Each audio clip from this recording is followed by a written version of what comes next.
our hearts do go out to every single one of our colleagues, friends, family members, anybody that's affected by the California wildfires.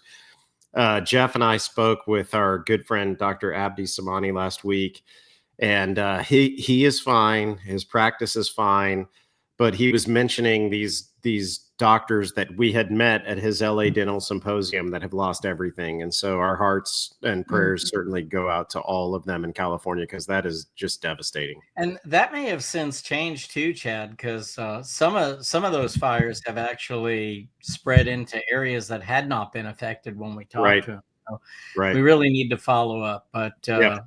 ditto to what Chad said. We really do. We're thinking about you, and in any way the Dinks community can help, please let us know. We don't know what to do, but if there is something, we are certainly a community that would love to band together and help. Yeah, absolutely. Absolutely. Well, without further ado, let's give JB her news segment. Okay, let's get to it. So I thought this was kind of an interesting story. There was a final rule that happened just last week from the Consumer Financial Protection Bureau, where they have now put out a rule that states that medical debt will not be on your credit report. Now, I think there's pros and cons to this particular ruling, and certainly by posting this, we'll open up some good, healthy debate in the comment section. From the dental perspective and from dentists in general, if the debt is accrued from a dentist, a hospital, a medical provider, and it doesn't show up on your credit history, then what incentive does the consumer have to pay that debt? If I know that I can go buy a car tomorrow and on my debt, I have $100,000 worth of medical debt sitting on my credit report that would impact my credit rating, and yet it doesn't. So I can go buy a car tomorrow and no one is the wiser for that debt. Now, the argument on the other side would be, number one, it's patient protected information. If I go buy a car, what business is it of the person selling me the car that I had to have extensive medical procedures done at a hospital? It certainly does float this very odd line of HIPAA protection and consumer protection. But as a dentist, I can fully appreciate the fact that if my debt to that patient doesn't show up on their credit report, then the incentive for them to pay me versus their home, their car, their shopping debt, whatever other consumer debt they may have, I'm now at the bottom of the barrel. So obviously, institutions like the ADA and medical institutions, et cetera, are challenging that final rule to move medical debt back onto consumer ratings and their credit reports, so that at least we're all playing with the same equal opportunity to maybe someday get paid for our services. A lot of activity happening around coding. We talked a lot about that last week. The maintenance committee is going to be meeting in March to review those new proposed codes, those codes that have not been approved yet by the coding maintenance committee, but a few that have been approved that maybe might be of interest to some of our fellow dentites who follow the podcast.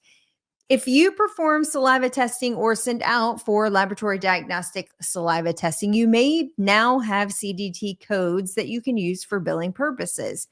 We're not going to go through the laundry list of codes that you can use and where their applications would fall, but just know that there are now new codes available to dentists to use for saliva testing, both in-office testing as well as laboratory testing. And in fact, additional coding mechanisms for providing all the mechanisms and paperwork for patients to perform saliva testing, but they do it at home, send it to a laboratory, and receive those results back from the laboratory. New codes that can be deployed, dentists can use for reimbursements. Whether or not the insurance company will pay for that, that's a whole nother conversation for another day, but at least you can attach a CDT code to that. That's what the Coding Maintenance Committee is doing on our behalf on an annual basis, to look at these different opportunities within a practice that don't really fall rightfully so in any of the existing codes, and start to create their own niches. So for instance, you might start to see pain treatments and laser therapy and sleep codes. All of these things have started to develop over the last few years because dentists were performing those procedures in their offices, but having to use the 999 code because it really didn't fall within any of the given buckets. So we'll continue to see additional advancements in March. But for now, if you are doing saliva testing in your practice, you have official codes that you can use instead of the 999s. Another interesting update for our dear doctors who do accept Medicare, and I think one of them might be on this podcast this evening. There's some new information about how we need to submit our claims forms for reimbursement with Medicare. They are now going to require modifiers to be applied to those codes, administrative modifiers to the codes. Now, if you're enrolled in Medicare to provide Part B covered services, you'll need to add that appropriate administrative modifier code to each procedure on your ADA dental claim form. This will begin July 1. Lots of information available to you online if you need additional information. We're here to give it to you, but we don't want to bore the rest of the audience who doesn't provide services to Medicare. We will post some links to that after the show for you to find additional information for reimbursement.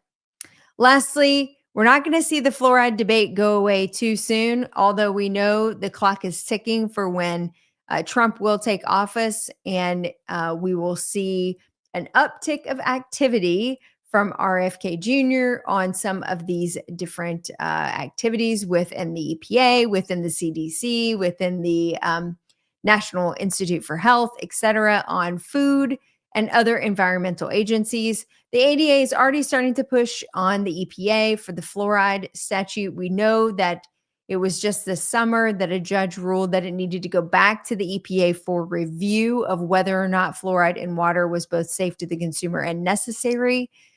So now it's in the hands of the EPA to do research and to create a ruling on that. How much latitude they will have on final regulatory decisions is still yet to be seen. But we are already seeing other agencies starting to put pressure on the EPA for support of fluoride in the municipal water systems, and the ADA is included in that list. And with that, that's the news. I do have one more news segment before we introduce our guest, and I'm going to try to do this as eloquently as Jennifer does. Let's see. But this past week, there is a dental industry report titled Powerful Trends Shaping the Dental Industry, and it's from Fraser and Dieter, which is a top U.S. business advisory and accounting firm. And the report sheds lights on key innovations transforming the dental industry and what dental professionals and practice owners must do to stay ahead. Well, we as Dentists in the Know are thrilled to share that our educational partners, Curve Dental, were recognized in that report. And I think that's really a great thing. We're very proud of our friends at Curve. Both Jeff and I are seeing how they're transforming the dental industry. So it's no surprise to us, but it's nice to see some of our good friends get recognition. So congrats to Curve Dental for your recent recognition. I know it means a lot to you all, and it means a lot to us as well. So thank you for your support.